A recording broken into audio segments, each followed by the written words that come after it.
네, 안녕하세요. 입시 담의 이윤석 팀장입니다. 자, 지금 이제 촬영이 이제 새학기 앞두고 있는 이제 2월 말경에 지금 촬영하고 있는데요. 새학기 들어가기 전에 주제를 뭘로 정할까 하다가 정말 학부모님들이 많이 궁금해 하시는 미스테리한 주제로 오늘 시작할까 합니다. 오늘 주제는 정말 우리 아이는 되게 열심히 공부하고 학원도 꼬박꼬박 다니고 학원에서 내주는 숙제도 다 해가는 것 같은데 왜 성적이 오르지 않을까? 이렇게 고민하시는 부모님들이 굉장히 많으세요. 뭐 당연히 뭐 학원에서 하는 프로그램 잘 쫓아가고 있을 텐데 왜 성적이 오르지 않나 이런 고민을 하시는 분들이 많아서 이에 대한 또 명쾌한 해답을 드리기 위해서 오늘 DNA 입실의 황자람 컨설턴트님 모시고 이야기 한번 나눠보도록 하겠습니다. 인사 한번 나눠주시죠. 네, 안녕하세요. 입시연구소 홍자라입니다. 네, 반갑습니다. 네, 반갑습니다. 제가 서두에 말씀드린 것처럼 네. 뭐 학원 열심히 다니고 그쵸. 학원에서 내주는 숙제 그래도 열심히 하고. 꾸역꾸역 하는 것 같기는 한데 네. 성적이 제자리인 학생들이 많다라는 고민을 가지고 계신 학부모님들이 네. 굉장히 많으세요. 네. 왜 이런 이유가 있을까요? 근데 이제 질문 주신 내용 중에 아마 답이 있지 않은가 싶은데요. 네, 학원도 열심히 다니고 네, 숙제도 한다라는 거죠. 네, 네. 근데 정말 학원의 의미가 저는 어떤 의미로 어머님들이 이해를 하셔야 되냐라고 생각을 하냐면 일단 아이들은 기본적으로 고등학교 들어가면서 내신이 평가가 되기 때문에 네. 내신 공부를 일단 학교 공부를 열심히 해야 되는 거고요. 네. 학원에서 하는 공부도 또한 열심히 해야 됩니다. 근데 이것을 학원을 다닌다라고 이야기를 하셨잖아요. 정말 가방만 들고 다니게 되는 거예요. 네. 근데 그러다 보면 아이들이 학습이라는 부분들을 많이 놓치게 되거든요. 공부를 정말 정확히 해야 되는데 학원만 겨우겨우 다니고 학교에서 알려준 내용들을 내가 학원에서 그냥 반복적으로 공부한다, 학습을 한다 이런 부분들만 아이들이 가지게 되는 거죠. 네. 그러다 보니까 이 공부가 제대로 되고 있냐라는 부분도 체크가 잘 안 되는 거죠. 숙제를 잘해야 되는데 네. 이 잘이라는 부분이 사실 어머님들이 되게 어려우시지 않습니까? 그렇죠? 네. 일단 아이들이 선생님들이 시키는 숙제대로 잘 하는지를 살펴보셔야 되는데 예를 들어서 저희 모두 다 잘 알고 있는 다원의 수학 선생님들 네. 숙제 내주시는 내용들 보면 일단 숙제를 하는 숙제지를 주시고요. 거기에 어떤 식으로 숙제를 하라고 정확하게 디렉션을 주십니다. 네. 몇 문제를 어떻게 풀어야 되고 제대로 풀면 몇 분 정도 걸리고 이렇게 문제가 일주일에 어느 정도 나올 거고 이 문제를 토대로 오답 노트도 주고 이 취약 유형도 줄 것이니 이걸 다 해와라. 뭐 예를 들어서 3스텝에 나눠서 주는데 이 디렉션대로 숙제를 하지 않는 거죠. 나는 1단계만 할 수 있어. 내가 오답까지 못하고 네. 요거만 겨우겨우 하는 거죠. 그러니까 선생님이 기존에 가지고 있는 의도대로 제대로 수행이 안 되다 보니까 숙제가 잘 되지 않는 거죠. 뭐 이런 문제들이 있는 것 같습니다. 저도 뭐 이 근처에서 식사를 하다 보면 네. 뭐 김밥 먹으면서 네. 정말 급급히 제가 볼 때는 오늘 이제 네. 숙제 제출일인 것 같은데 네. 아직 다 못했으니 티가 나죠. 네. 막 날림으로 정말 하는 학생들 그다음에 뭐 해설지를 주시는 선생님도 맞아요. 있고 안 네. 주시는 선생님도 있지만 네. 해설지가 있는 숙제의 네. 경우에는 또 해설지를 보고 보면서. 네, 보면서 네. 거기에 내용을 또 자기 나름대로 요약을 하면서 또 숙제하는 맞아요. 학생들도 있고 네. 그런 학생들이 네. 있는데 정말 그 선생님이 의도하신 그 학습 방향대로 학생들이 네. 잘 쫓아서 숙제를 네. 하면 좋겠지만 네. 아이들도 또 나름의 또 고충이 있을 테니 또 그럼요. 그렇지 않을까 저도 네. 그런 좀 안타까운 마음이 들긴 하는데 그 제가 생각하기에는 이제 학원 수업을 듣는 것과 네. 이제 또 학원 수업에서 들은 후에 네. 자기만의 것으로 가지는 이 과정이 저는 또 굉장히 중요하다고 생각하거든요. 네. 그래서 이 자기만의 방식대로 이제 학원 수업을 소화하는 그 과정도 저는 네. 되게 중요한데 네. 이런 과정을 좀 더 뭔가 좀 효율적으로 요즘 또 학생들이 굉장히 좋아하는 말이 효율 네. 뭐 이런 내용이 있잖아요. 네. 그래서 자기 자신만의 이제 자습 시간이라 그러죠. 이런 걸 구성하는 효율적인 방법에는 또 뭐 어떤 게 있을까요? 이제 공부라는 것을 우리가 왜 하냐에 대해서 생각을 해보면 네. 아이들은 공부라는 것을 이제 질문 주신 대로 네. 정말 쉽고 효율적으로 가고 싶어 해요. 네. 어떻게 공부하는지 중간에 선생님이 이야기를 해줬으면 좋겠고, 네가 이걸 잊어버렸으면 딱 요거만 하면 돼. 이렇게 짚어주길 바란단 말이죠. 네.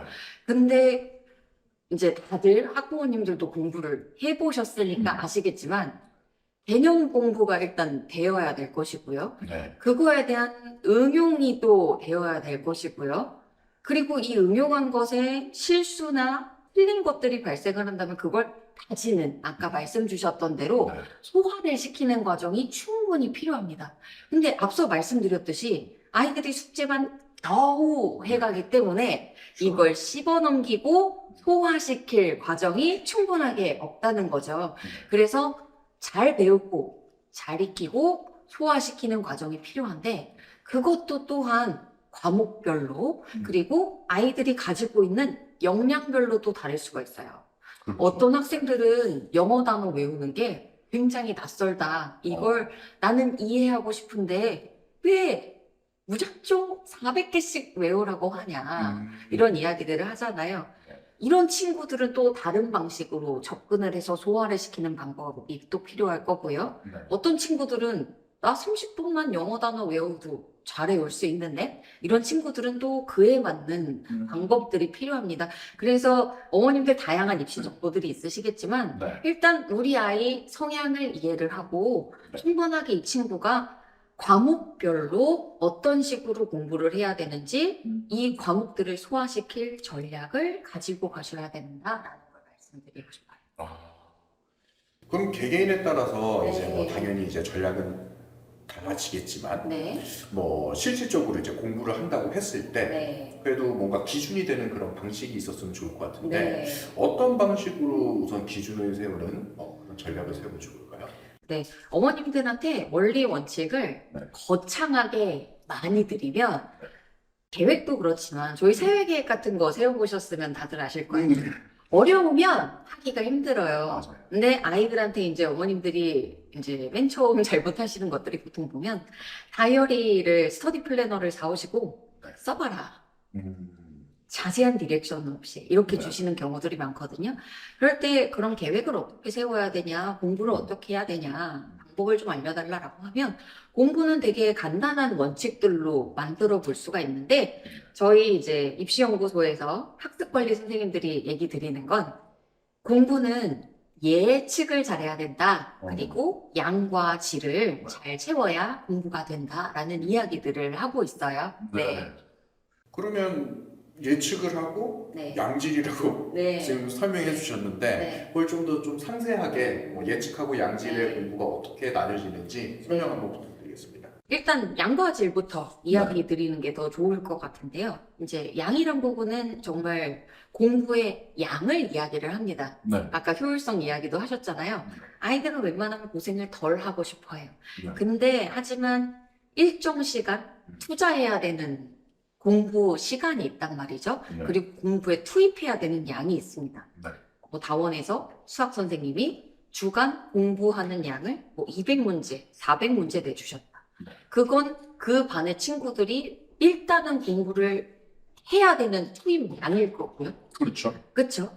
그리고 이 양을 통해서 일단은 엉덩이 힘을 기르고 공부하는 근력들을 키우는 겁니다. 일단 공부는 투입 양이 있어야 된다라는 말씀이고요. 이제 질적인 측면의 말씀을 드리자면 질은 무엇이냐? 단순하게 이야기하자면 공부에 정성을 들여라라는 이야기를 말씀을 드리거든요. 그러니까 어떤 정성이냐? 똑같은 공부를 하더라도 어떤 친구는 답을 베낄 수도 있고요. 근데 사실 그 베낀다는 표현도 웃긴 게 해설지를 주면 해설이 굉장히 상세하게 선생님이 읊어주듯 요즘은 적혀 있더라고요. 네. 내가 이해가 안 되는 부분을 되게 재빠르게 해설지를 보면서 문제를 푸는 친구들이 있을 거고요. 해설지 병행형이죠. 네. 이게 아닌 친구들은 다 풀어보고 내가 몰랐던 것을 정리를 해보고 오답을 하듯이 해설을 보는 친구들이 있을 겁니다. 그럼 이 친구들은 당연히 이 후의 친구들이 훨씬 더 공부의 질이 높아지는 거겠죠. 네. 그리고 같은 정도의 문제집을 푸는 것보다는 댐을 풀거나 이런 내신용 문제집을 푸는 것보다는 내가 POT라든지 블랙라벨이라든지 이런 어려운 수학 문제집을 풀겠다는 친구는 질적인 측면에서 조금 더 어렵게 공부를 가는 것이기 때문에 그 친구들은 또 질이 높아지는 거고요. 이런 공부의 양과 질은 과목별로도 다 측정을 해보실 수가 있습니다. 그 측정은 그러면 개인이 어떻게 하실 수가 있죠. 어떻게 해야 되나요? 보통은 이제 다이어리를 통해서 측정을 하시는 게 좋은데요. 네. 저희가 예를 들어 말씀드리면 수학 같은 경우 아이들이 주간에 얼마나 공부를 하냐. 보통 학기 중에 평균 3시간씩 2번 학원을 가거나 4시간씩 2번 정도 학원을 가죠. 그런 경우에 내가 3시간을 공부했다라고 하면 내가 학습에 다지는 시간, 필요한 양, 투입되어야 되는 시간은 3시간 공부했으면 곱하기 2. 보통은 6시간 정도 다지는 시간이 필요해요. 네. 그 시간 안에는 문제도 풀고 오답도 하고 아이가 만약에 부족하다면 네. 내가 내신형 문제집을 더 풀어보거나 그런 경우들이 있죠. 이런 공부의 투입량이 수학이 분명히 필요하고요. 이제 수학의 질을 높이는 경우에는 우리 아이가 어떤 문제집을 풀고 있나, 오답 노트를 어떻게 하나, 만점을 맞도록 공부를 하고 있나 이런 부분들이 질에 대한 평가가 되겠죠. 근데 그 질이란 부분이 네, 정말 어려운 것 같아요. 설명을 맞아요. 듣다 보면 네, 그렇죠. 학생들이 우선 빨리빨리 풀리는 문제를 좋아하고 네, 선생님 말씀하신 그 질을 높이기 위한 문제를 풀기 위해서는 네. 정말 한 문제를 가지고도 10분 이상 혼자서 고민하고 네. 어떻게 풀이 방식을 가져갈 건지 혼자 계획도 세워보고 해야 네. 되는데 요즘 아이들은 특히 이제 뭐 유튜브도 쇼츠 뭐 이런 위주로 정말 빨리빨리 진행되는 걸 좋아하기 때문에 느긋하게 앉아서 계속 한 문제를 가지고 끙끙대는 이거를 정말 아이들이 힘들어 하더라고요. 네. 그래서 그 질을 높이기 위한 공부가 저도 되게 중요하다고 생각하는데 네. 요즘은 정말 아이들이 뭔가 좀 빨리빨리 진행되는 그런 걸 중요시하기 때문에 그 질을 높이는 그 방식을 정말 좀 학생들이 네. 오늘 이 만약에 학부모님들이나 학생들이 영상 네. 본다면 그런 부분에 좀 더 많은 맞아요. 또 노력을 좀 해야 되지 않을까 저도 네. 그런 생각이 들어요. 네. 그럼 이제 예측하는 공부라고 말씀해 주셨는데 네. 저는 예측하는 공부 이게 무슨 말인지 잘 모르겠거든요. 어떤 내용인가요? 저희가 이제 음. 예상을 할 수 있어야 되고 공부의 양을 측정을 할 수 있어야 된다고 이야기를 드려서 네. 이걸 예측하는 공부라고 말씀을 드리는데요. 이제 계획표를 예시를 들어서 말씀을 드리면 네. 내가 어느 정도 공부를 해야 될지 예상을 할 수 있어야 될 거고요. 네. 주간의 공부 시간이 내가 얼마나 돼야 되는지 예상을 할 수 있어야 될 것인데 보통 우리 친구들이 이 예상 과정에서 많은 부분들을 놓치게 돼요. 예를 들어서 어떤 학생이 와서 저에게 선생님 저 수학 숙제가 매번 밀려요 라고 이야기를 해요. 네. 계획표를 안 세운 경우에는 계획표를 안 세운 친구들도 물론 문제가 생기는 경우도 있지만 계획표를 안 세우는 친구들은 너 수학 공부하는데 얼마나 걸리니? 하루에 몇 시간이나 써야 돼? 라고 하면 되게 막연한 수치들을 얘기해요. 정확한 수치를 얘기하지 않아요. 근데 간단하게 생각해 보면 저희가 내신 수학 문제를 아주 빨리 열심히 푼다고 생각하면 1시간에 보통 한 25문제, 20문제 정도 풀 수 있겠죠. 그렇죠. 네, 그렇죠. 네. 속도를 내고 네. 어려운 문제, 쉬운 문제가 섞여 있다고 가정하면 그 정도 풀 수 있겠죠. 네. 그럼 만약에 내가 예상이 되는 친구들은 제가 수학 선생님 문제 푸는데 한 주에 100문제 정도 문제가 출제가 되고 제가 하루에 25문제씩 사회에 걸쳐서 하루에 2시간씩 4번을 공부합니다. 이렇게 하는 친구들이 있어요. 이제 그런 친구들은 내 공부를 예상을 할 수 있는 거죠. 근데 이렇게 공부가 사실 예상이 되어야 아이들이 공부 전략을 짤 수가 있거든요. 이제 그 부분이 취약한 친구들은 공부를 예상하는 부분을 도와주면 될 것이고요. 이제 측정에 대한 부분들은 어떤 부분이냐면 피드백이라고 생각을 하시면 돼요. 아, 피드백. 네, 아직 이제 저희 둘 다 자녀가 많이 어려서 네. 오답노트를 할 나이는 네. 아니지만 네. 사실 상담을 하고 학생들 많이 만나보면 네. 오답노트 하는 것들을 많이 보게 되잖아요. 네, 그렇죠. 그러니까 오답노트를 했다라고 하는 부분이 그게 잘 됐는지 안 됐는지도 사실 학생들이 이걸 잘 판단할 수 있도록 사실 측정하는 능력이 잘 되는 거죠. 피드백이 잘 된다라고 생각을 할 수 있겠죠. 근데 오답노트도 안 한다. 아, 내가 뭐 틀렸어. 실수야. 근데 너 어떤 실수를 하니? 저 매번 3번이라고 적어놓고 체크를 한 번 더 뭐 이런 식으로 하는 습관이 있는데 제가 마킹하면서 다른 답을 보통 고를 때가 있어요. 그럴 때는 오류가 생겨요. 그럼 그것도 또한 마킹 실수에 관련된 시험 행동 강령이 되어야 되거든요. 네. 이런 부분들도 피드백이 될 수가 있습니다.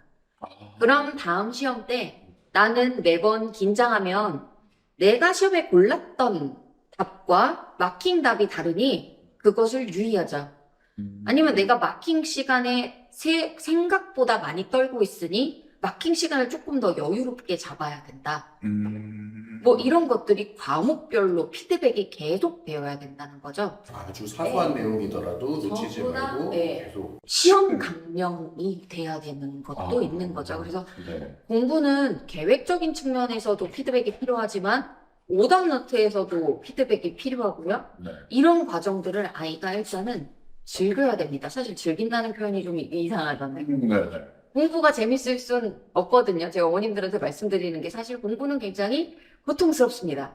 맞아요. 맞아요. 근데 사실 그렇게 하면서 근력도 운동하면서 커지듯이 공부도 하다 보면 고통스러운 그 과정을 계속 반복해서 거치다 보면 안다라고 내가 모르는 것을 새로 알아간다 하는 부분이 굉장히 본인한테 뿌듯함을 주는 것들이 생기고 아, 이 고통을 통해서 내가 열매를 얻을 수 있구나를 계속 반복적으로 학습을 하다 보면 이제 그러한 부분이 또한 아이에게 공부에 재미로 다가오는 거죠.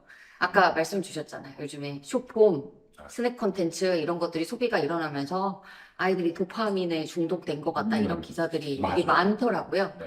근데 공부는 사실 이러한 괴롭고 짜내는 과정을 통해서 결국 굉장한 나에게 기쁨과 성취감이 있구나 하는 걸 알아내는 과정이 올 텐데 그 고통을 잘 못 버텨내는 것 같아요. 그래서 공부를 양과 질을 채워주고 예측을 잘하면 잘할 수 있다라고 말씀을 드리고 있어요.